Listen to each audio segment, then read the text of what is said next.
ఆంధ్ర తెలంగాణలో తక్కువ ఫీజులతో high quality results ఇస్తున్న ఏకైక సంస్థ తిరుమల్ ఐఏఎస్ ఇన్స్టిట్యూట్. తెలంగాణలో బెట్టింగ్ యాప్స్ కేసులో సెలబ్రిటీస్ పంజగుట్ట స్టేషన్ కు చేరుకుంటున్నారు.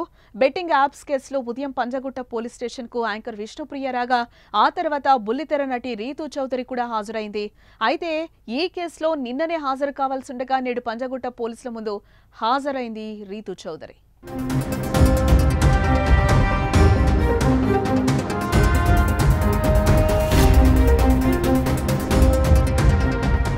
మరోపక్క రీతూ చౌదరిపై పంజాగుట్ట పోలీసులు ప్రశ్నల వర్షం కురిపిస్తున్నట్లుగా సమాచారం. బెట్టింగ్ యాప్స్ ప్రమోషన్ పై ప్రశ్నిస్తున్నారు. ఈ నేపథ్యంలో రీతూ చౌదరి ఫోన్ ను పంజాగుట్ట పోలీసులు పరిశీలిస్తున్నారు.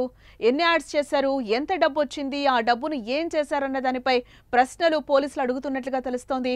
ఇందులో భాగంగానే రీతూ చౌదరికి బ్యాంక్ స్టేట్మెంట్ ను కూడా పోలీసులు విచారిస్తున్నారు.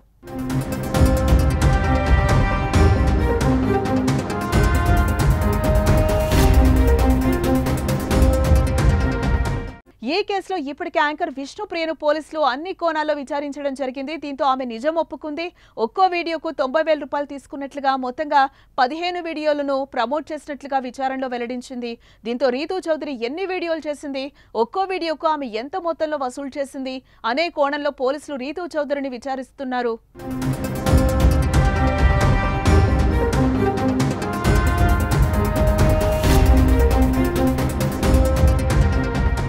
మరోపక్క బెట్టింగ్ యాప్ కేసులో తన పేరు వచ్చిన వెంటనే రీతూ చౌదరి స్పందించింది. Say no to betting apps అని చెప్పడానికే నేను ఈ వీడియో చేస్తున్నా. నేను రీసెంట్గా అయితే బెట్టింగ్ యాప్స్ ప్రమోట్ చేయలేదు, కానీ ఒకప్పుడు అంటే ఏడాది క్రితం నేను ప్రమోట్ చేసినవి ఈ మధ్య వైరల్ అవుతున్నాయి. తెలుసో తెలియకో నేను చేసిన తప్పుని మీరందరూ క్షమిస్తారని కూడా కోరుకుంటున్నాను అంటూ వీడియోనైతే రిలీజ్ చేసింది రీతూ చౌదరి.